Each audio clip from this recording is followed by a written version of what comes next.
अस्सलाम वालेकुम। 28 मई 1998 पाकिस्तान के शहर बलूचिस्तान में खतरनाक तरीन धमाका किया जाता है। ये कोई आम धमाका नहीं था, बल्कि ये पहली बार था कि जब पाकिस्तान ने एटम बॉम्ब टेस्ट किया था, जिसके फौरन बाद मुल्क भर में मिठाई बांटी गई, अवाम हुकूमत को मुबारकबाद पेश करने लगी। Finally Pakistan nuclear power countries की लिस्ट में आ गया था। आज इस लिस्ट के अंदर 9 ममालिक शामिल हैं: US, Russia, France, China, UK, Pakistan, India, Israel और नॉर्थ कोरिया। इन 9 ममालिक के पास 13,400 के करीब न्यूक्लियर वेपन्स मौजूद हैं। पाकिस्तान के पास 170 और इंडिया के पास 164 वेपन्स मौजूद हैं। अब ये जानना यहाँ जरूरी है कि ये न्यूक्लियर वेपन्स इंसानों के लिए कितने फायदेमंद हैं। इसके लिए हमें हिस्ट्री में जाना होगा। 6 अगस्त 1945 जापान का शहर हिरोशिमा, जहां पर अवाम जंग की वजह से पहले ही भूख, महंगाई, बेरोजगारी से परेशान थी। वहीं एक सुबह 8 बजे जब कुछ बच्चे स्कूल जा रहे थे, कुछ लोग घर के बाहर बैठे थे, इतनी ही देर में लोग देखते हैं कि आसमान से जहाज के जरिए कुछ फेंका गया है। 30 सेकंड के बाद एक तेज रोशनी निकलती है जो अपने 80 किलोमीटर तक के जितने भी लोग थे सबको अंधा कर देती है। इसके साथ एक आग का शोला उठता है जो 8 किलोमीटर तक तमाम लोगों को, तमाम चीजों को जलाकर राख कर देता है। इसके बाद दुनिया का खतरनाक तरीन धमाका होता है जो ऑन द स्पॉट 90,000 लोगों की जान ले लेता है, और वक्त के साथ साथ ये तादाद 2.5 लाख में बदल गई थी। और आने वाली 2 नस्लों में इस बॉम्ब की रेडिएशंस के असरात नजर आने लगे। ये दुनिया का पहला एटम बॉम्ब था जो यूएस की तरफ से जापान के शहर हिरोशिमा पर गिराया गया था, जिसका नाम लिटिल बॉय था। इस लिटिल बॉय के बनाने वाले ओपनहाइमर को जब मुबारकबाद पेश की गई थी तो उन्होंने कहा था कि मेरे हाथों पर खून है, और वो अपनी पूरी जिंदगी इसी गिल्ट में रहे कि उन्होंने एक ऐसी चीज बना दी जो इंसानियत के लिए खतरा है, जिसे रोकने की उन्होंने बहुत कोशिश की लेकिन वो नाकाम रहे। साइंटिस्ट का कहना है कि आज का न्यूक्लियर वेपन लिटिल बॉम्ब से 50 गुना ज्यादा ताकतवर है, और कुछ तो 200 गुना ज्यादा ताकतवर हैं। यानी कि आप समझ सकते हैं कि इस दुनिया को खत्म करना चंद लम्हों का काम है। अब यहाँ सवाल ये उठता है कि इतना सब कुछ जानने के बाद भी पाकिस्तान ने आखिर न्यूक्लियर बॉम्ब क्यों बनाया? क्या पाकिस्तान भी किसी मुल्क के साथ वही करना चाहता था जो हिरोशिमा और नागासाकी के साथ हुआ था?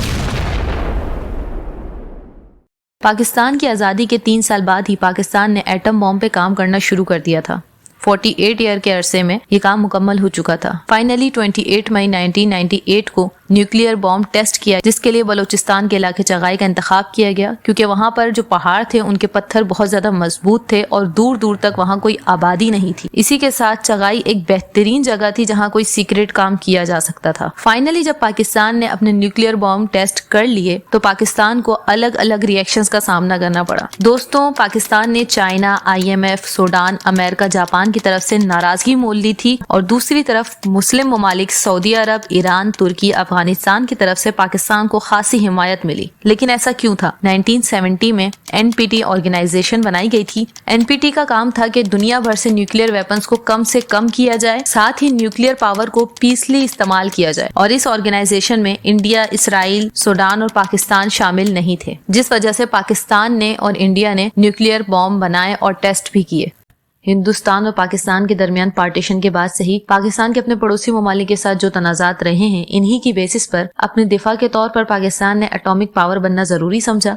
सदर परवेज मुशर्रफ का कहना था कि एटम बम बनाने की वजह सिर्फ हिंदुस्तान है, और सिर्फ इस सूरत में इस्तेमाल किया जाएगा कि जब बतौर रियासत पाकिस्तान का वजूद दांव पर लगा होगा। नवाज शरीफ का कहना था कि Pakistan no strike first policy पर अमल करता है, यानी पाकिस्तान जंग में कभी पहल नहीं करेगा। साथ ही इंडिया के कुछ लीडर्स का भी यही कहना था। लेकिन दोस्तों, सोशल मीडिया पर कुछ ऐसी वीडियोस और पोस्ट देखने को मिलती हैं जिन्हें देखकर ऐसा लगता है कि शायद कल ही पाकिस्तान के दरमियान जंग छिड़ जाएगी। इस बात में कोई दो राय नहीं कि पाकिस्तान और इंडिया के दरमियान कोई भी टॉपिक बहुत जल्द एक कंपटीशन की सूरत इख्तियार कर लेता है, चाहे वो क्रिकेट मैच हो, एजुकेशन हो, इकोनॉमिकल क्राइसिस हो या टेक्नोलॉजी। लेकिन इसका हरगिज ये मतलब नहीं कि पाकिस्तान और इंडिया एक दूसरे से नफरत करते हैं और एक दूसरे को खत्म कर देना चाहते हैं। जो लोग ऐसा चाहते हैं उनसे मैं सिर्फ इतना कहना चाहूंगी कि ये न्यूक्लियर बॉम्ब इंसानों को तो खत्म कर सकता है, लेकिन जंग खत्म नहीं कर सकता। अगर आपको ये वीडियो पसंद आई तो लाइक, शेयर और कमेंट जरूर कीजिएगा। मजीद ऐसी वीडियोस देखना चाहते हैं तो हमारे चैनल को सब्सक्राइब कर लीजिए। फिर मिलते हैं एक नई वीडियो के साथ, तब तक के लिए अल्लाह हाफिज।